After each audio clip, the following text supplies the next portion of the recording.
The Jiu-Jitsu Oracle is back, and this is our episode on the fallout from CJI 2. I'm Ross. That's Calum. Calum, now the dust has settled, what are your feelings about the event we saw and CJI going forward? Let's just get into the discussion there. I thought it was a really good event. I thought the pace of everything picked up and the drama of everything picked up a lot on day two, which was good. Yeah, overall, exciting event. Got the best grapplers in the world together, got them paid a lot of money, with some controversy, stuff to talk about, some good matches to watch. So overall, big positive, and I'm looking forward to there hopefully being a CGI 3, but I guess we're going to have to wait for that to be confirmed by Craig or whoever's going to run the event going forward. Guys, we told you after day one, the Jiu-Jitsu Oracle was the podcast, was the outlet that held the line, that kept the faith, told you that day two was going to be awesome. And actually, day one was awesome as well, and we really enjoyed it. But I think going forward, let's come together and let's go again. I think CJI 1 and CJI 2 have been awesome for the sport. And I don't want to call this we need CJI 3 because I don't want to, as if Craig's going to listen to me, but I don't want to put that pressure out there. It's like, oh, we really need it, because the guys involved in CJI have worked incredibly hard over the last couple of years. Are there some things I'd like to see a bit different? Yes. Maybe some changes for the good could be suggested. That all said, it's been great. Like, us as fans of the sport, first and foremost, have really enjoyed the last couple of years of the whole CGI thing. So, well, I'm not going to say we need CGI, and I hope Craig takes a break from CGI, keeps his MMA coaching going, has a holiday, enjoys life. If we get another CGI, that's awesome. And I think we as a community need to do what we can to make sure there's a good chance of there being a CGI in the future. Is that fair, Calum, to say that?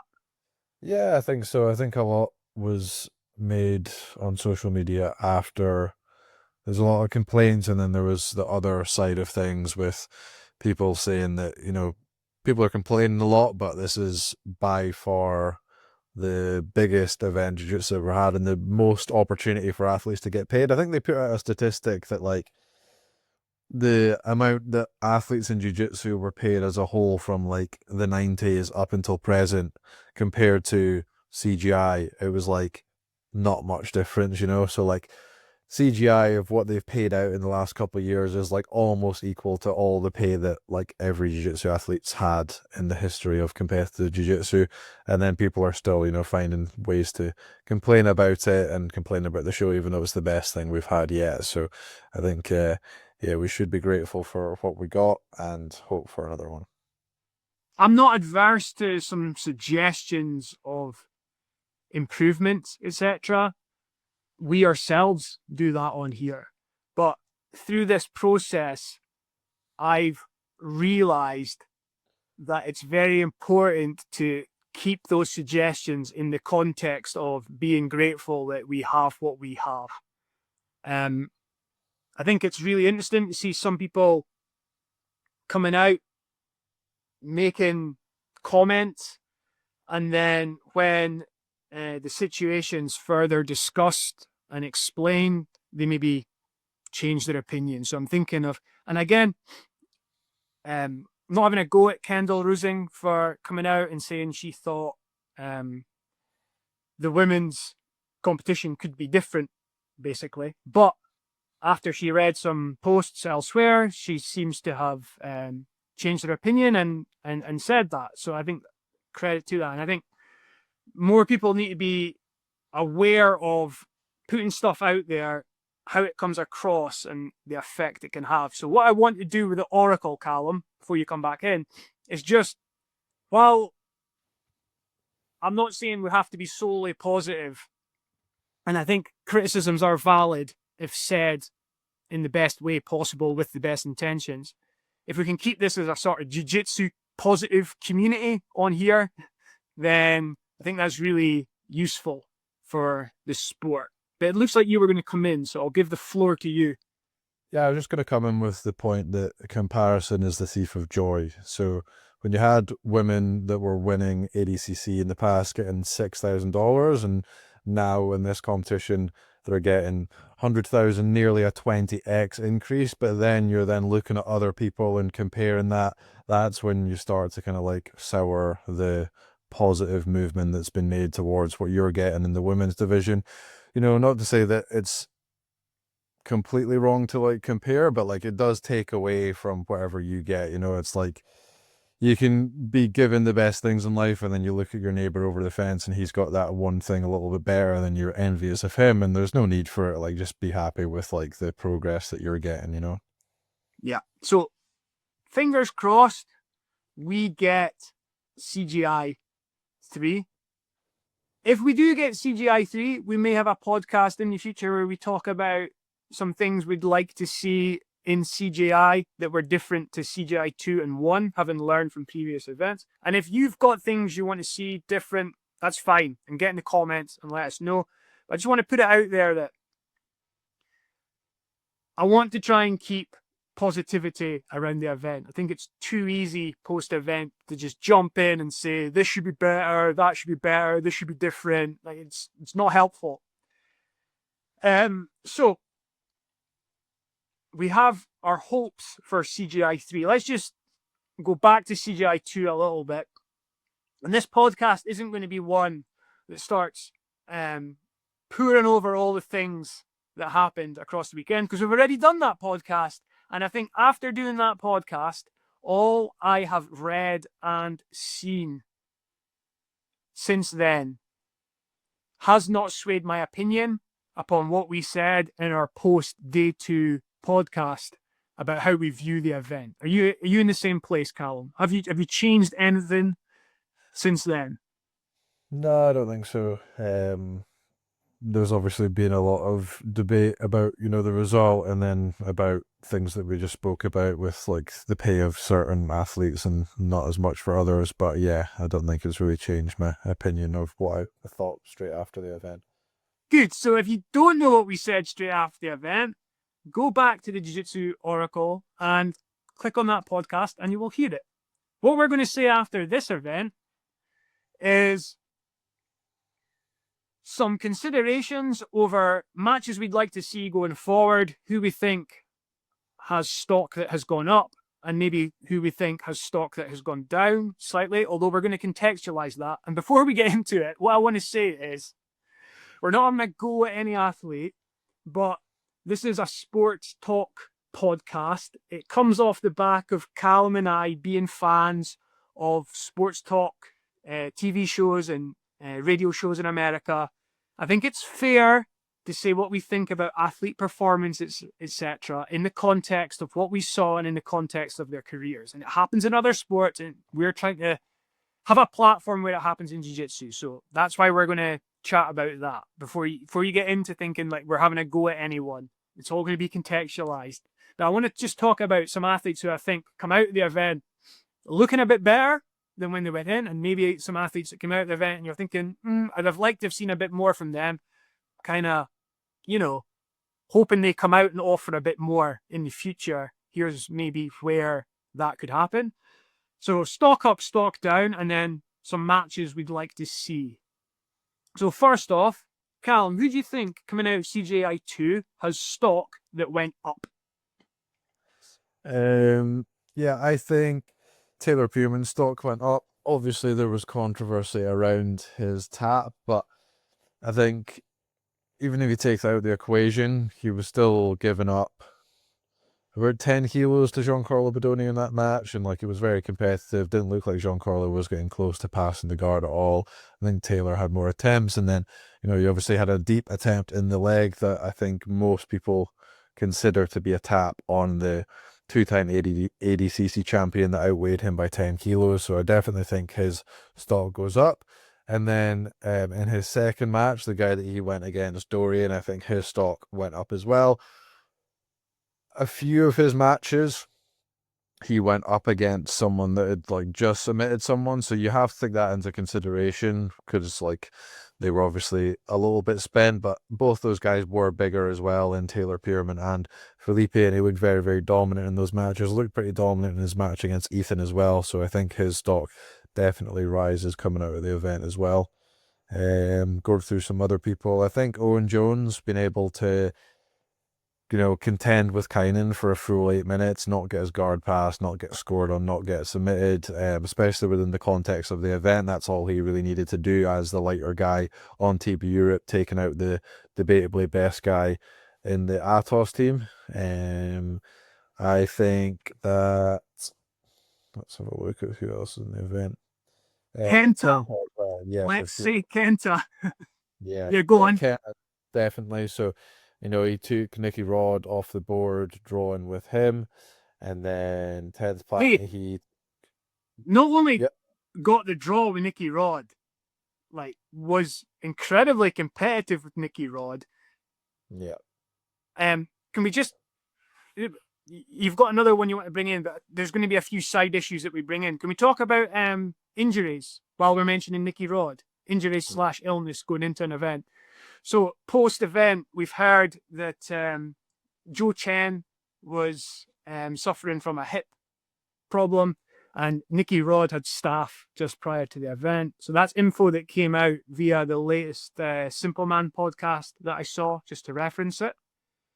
So just give me your thoughts on that, first of all, those two guys and their injuries / illness. Yeah, so I think Nicky Rod had a staph on the knee, which is why he was wearing that knee brace. I don't think there was any injury in his knee joint. It must have just been from the staph, but he, from the sounds of things, maybe left it a little bit later than he should have, and he had to get a staph antibiotic IV, which I've had to get as well. And from people I've spoke to that are my friends that are pharmacists, like it's kind of just bleach for your body that they end up putting into you. So obviously that's going to take a toll on your energy and your immune system and your cardio as well, having to fight off the staph and then have that sort of level of antibiotics put into your body. So that is definitely going to have some performance on a person, especially someone with quite a physical game like Nicky Rod. He did look like he may be tired a little bit more than usual, and obviously a lot of the athletes looked tired in the event just because there was a lot at stake, and then even if they won a match, they had another match against a fresh opponent. But I think it looked like it had an effect on Nicky Rod, but Nicky Rod still did his job at the end of the day and was one of the key players on his team, so super impressive from him. Then, yeah, Joseph Chen, I think, was carrying a hip flexor injury before the competition and then was made worse in the Max Hansen match.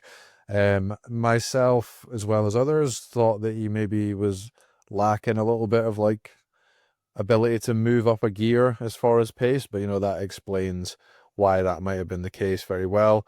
He still looked pretty dominant against Max, and then he went toe-to-toe with Giancarlo as well, taking him off the board in his match. So very impressive to do that with an injury at the same time. And while you don't want that info getting out before matches, I think for athletes, very handy to have that info come out post-match. Because now when we're talking about performance, we can rationalize it better. You might be saying, oh, Joe Chen's movement or whatever looked a little bit off. Like, I'm not saying it was, but I'm just saying if you had that opinion, maybe you have a reason for it now. So yeah, it looks better them having won and disclosed that as well, because like it's always if you lose and come out saying those stuff after, some people might interpret it as an excuse, but the fact that they got the job done anyway and then could disclose that, it just makes it even more impressive. But and also for fans, like when you're considering performances, just bear in mind there might be other stuff going on with an athlete that you don't know about. So before you blast someone for what happened, you need to bear that in mind. We've seen it before in sport, right? Someone gets roasted for poor performances, and then it comes out they've had a season-long injury that they've been suffering from. And like you don't want the info to get out during the season because it might affect how opponents go up against you. But at the same time, there needs to be some understanding. On you go. Yeah. I think it's important for competitors to see that as well. The fact that they had, 2 injuries/illnesses on their team and they were still able to go and win one of the toughest competitions of all time. I know myself, and I know it's the same for a lot of other people. Sometimes you have camps where, things go bad, you get injured, you don't feel good coming into it, or like you feel like you're out of your depth or whatever, just all these negative things. And then you do really well or you win the competition, then sometimes you feel really good going into a competition and think things are going to go really well, and they don't. So I don't think that how you're feeling before or like your status as far as injuries always has the biggest impact on the result of the competition as far as what you think it might. So I think it's important if you're going into a competition and you've had a bad camp or you're ill or you're injured, there's nothing to say that you can't go into that competition and still do really well. And I think that showcases that from B Team. You mentioned Kenta. Yeah. Do you think we'll get an instructional on that grip that he took in his match that has become a bit of a viral sensation? Do you know what I'm referencing? Oh, was it grabbing his own nuts? Yeah. Seems to have done that. Yeah. I've seen it called like the hog grip and stuff like that online. So if you don't know what we're talking about, have a look for it. There's some funny stories and stuff on it. But overall, thought Kenta was brilliant. And yeah, his stock's definitely gone up, and hope to see him more in the future. So we've got Kenta, Taylor, Owen Jones, Dorian. Anyone else you want to bring up? I mean, I'll go. there's other people that did well, like Victor Hugo and like Nicky Rod, but I think their stock was already pretty high anyway. As far as people that exceeded expectations, no one else. Helena won the tournament, so we could say maybe her stock went up a little bit, and Sarah performed really well and is now known to like much more people. So I think maybe her as well. Yeah, that's very fair. Yeah, cool. Right. Oh, I'll tell you, right. I don't think his stock's gone up, but I want to shout out Felipe Pena as showing that his stock deserves to be where it is. Calum's having a drink because he's heard this promo already from me.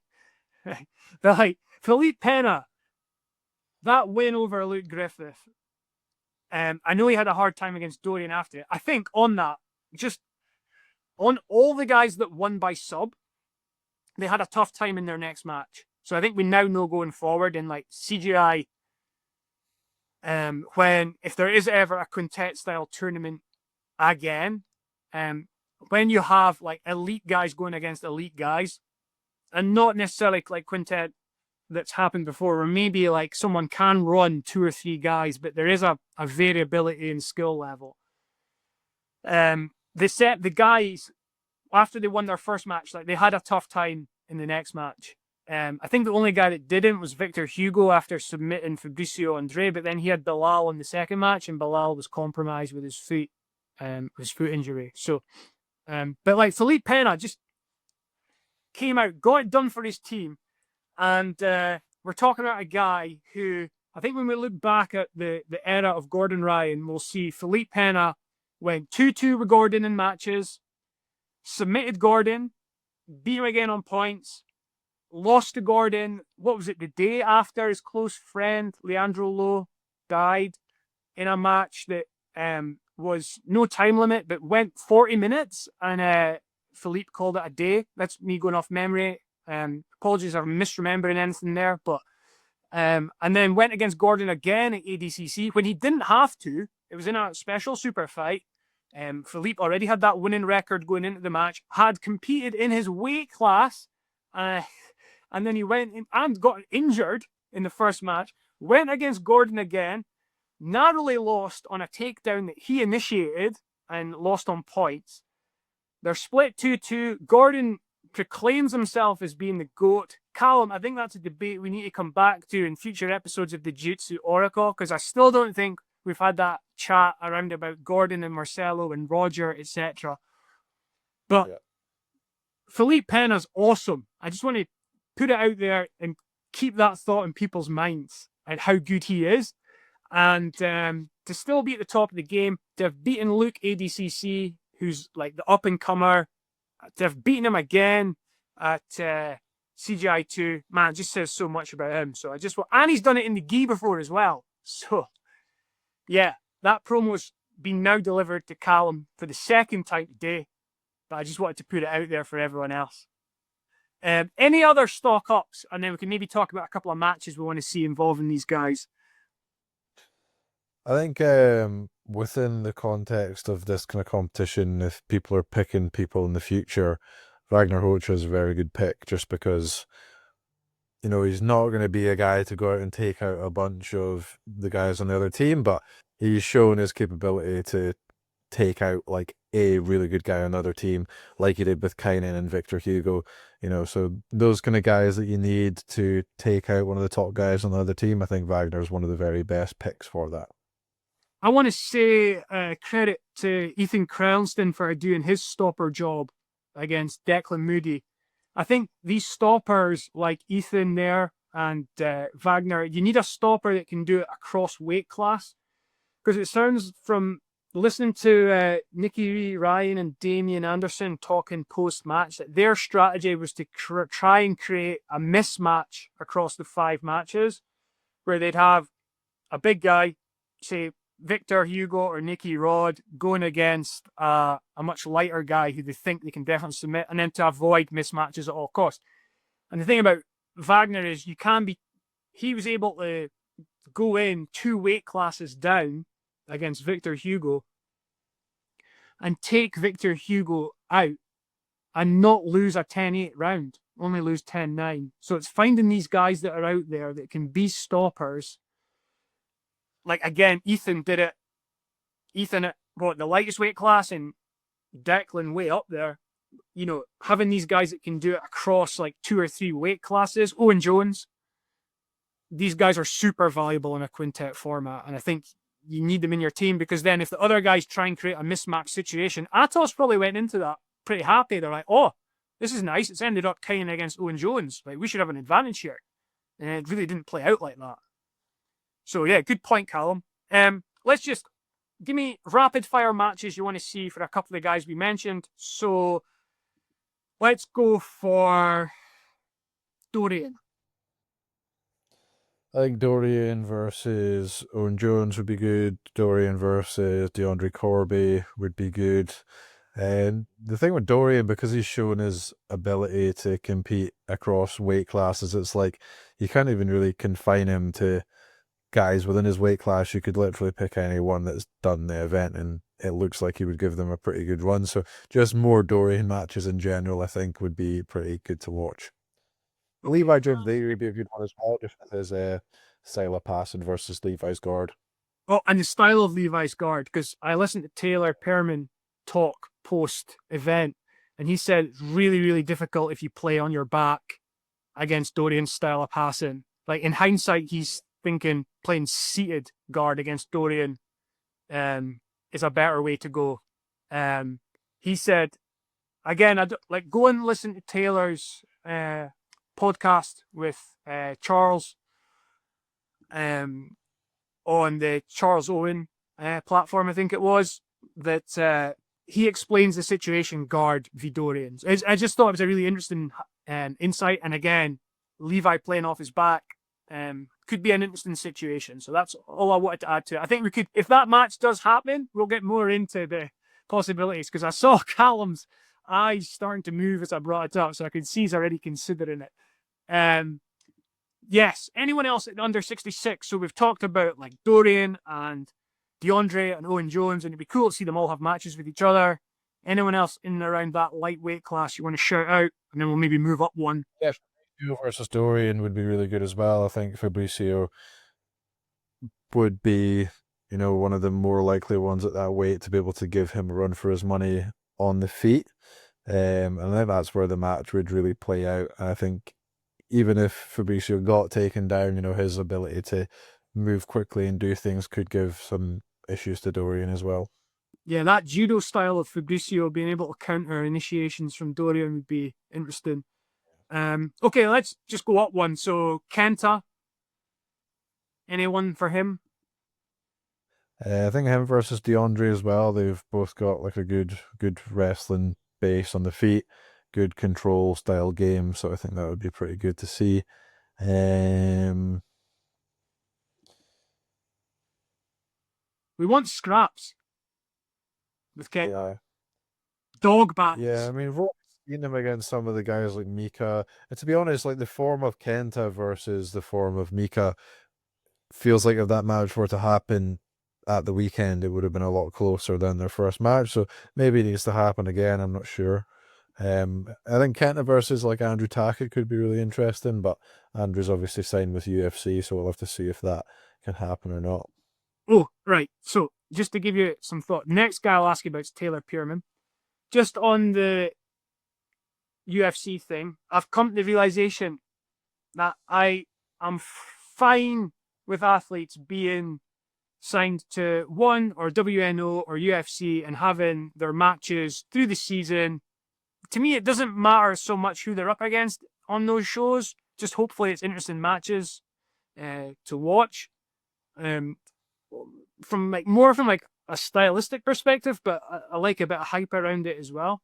But I think athletes, you need to be signing contracts with opt-outs or permission to go and do CJI, ADCC, and IBJJF GI Worlds, because like they are the three big premier events in the sport. There are cup finals, there are playoffs, they're where the best can face the best.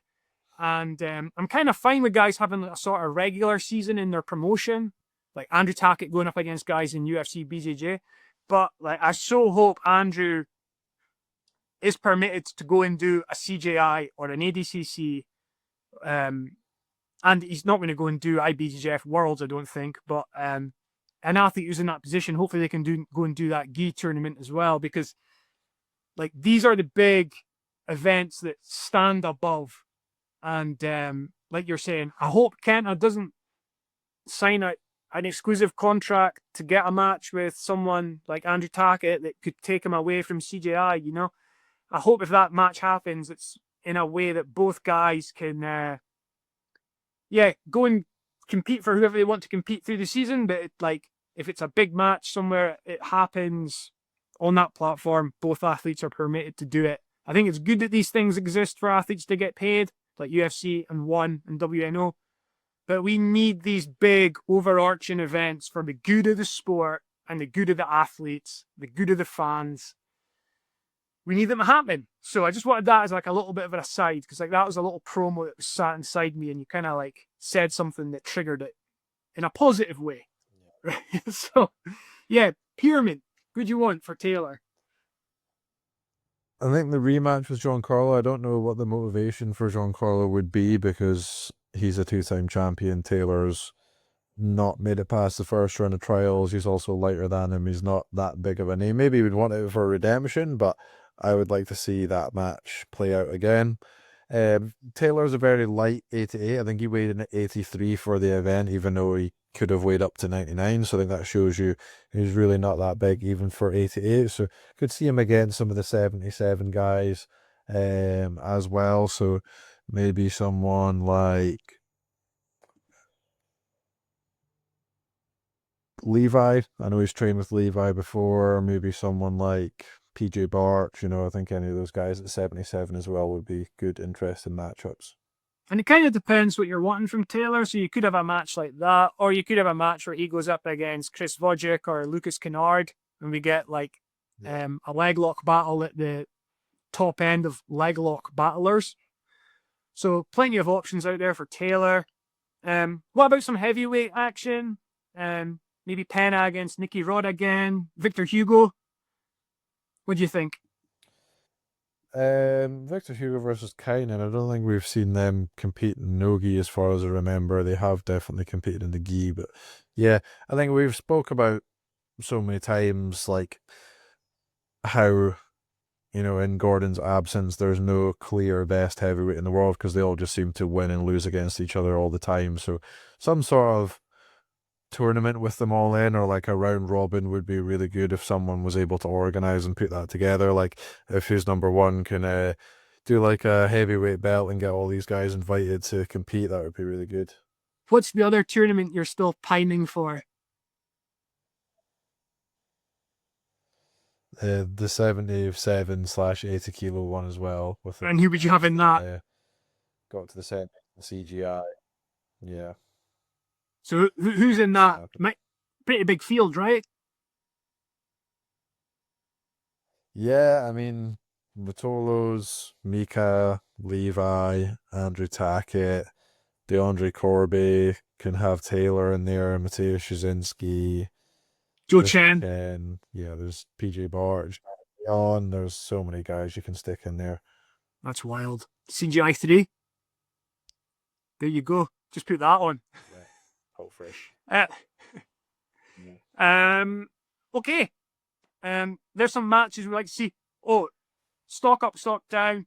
One thing I said, Calum can have stock up, stock down, athlete related, and I kind of explained as a sports chat podcast why we're doing that. I just want to give one stock up, one stock down. It's to do with off the mats. Stock down, Gordon Ryan. Don't want to give more oxygen to like what he's been putting out post event, but incredibly tired of it. And I think reading online, a lot of other people are as well. Although in saying that, by him kicking up a fuss afterwards, probably got his team paid. So there is that. But yeah, tired of it. Stock up, PJ Barch. I think if you've not seen what PJ put out, go on his page on his Instagram and flick through the slides and read it. Incredibly mature, eloquent, well thought out post talking about how we need to be grateful for what we have, not so entitled, essentially. That's fans and athletes and everyone involved with the sport. And I think it needed saying. Credit to PJ for coming out and saying it. So that's my stock down and stock up.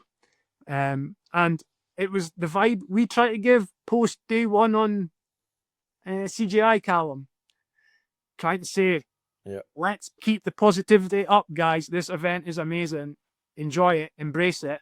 And you never know, it might not happen. Well, that specific event won't happen again, but you never know. These things might go away and we don't have them, and the world would be a sadder place from the perspective of guys like us who love watching grappling. So, talking about loving watching grappling, ADCC is back. We're back on the ADCC cycle. See what I did there, Calum? Smart little bit of wordplay. I already told him that joke, so he's no selling it right now. But anyway, back on the ADCC cycle, the Euro trials. We're going to have a preview. Like, subscribe, follow, so it pops up when it's out. And yeah, let's keep watching and enjoying elite level grappling, because I don't think there's been a better time to be a fan given everything that's out there for us.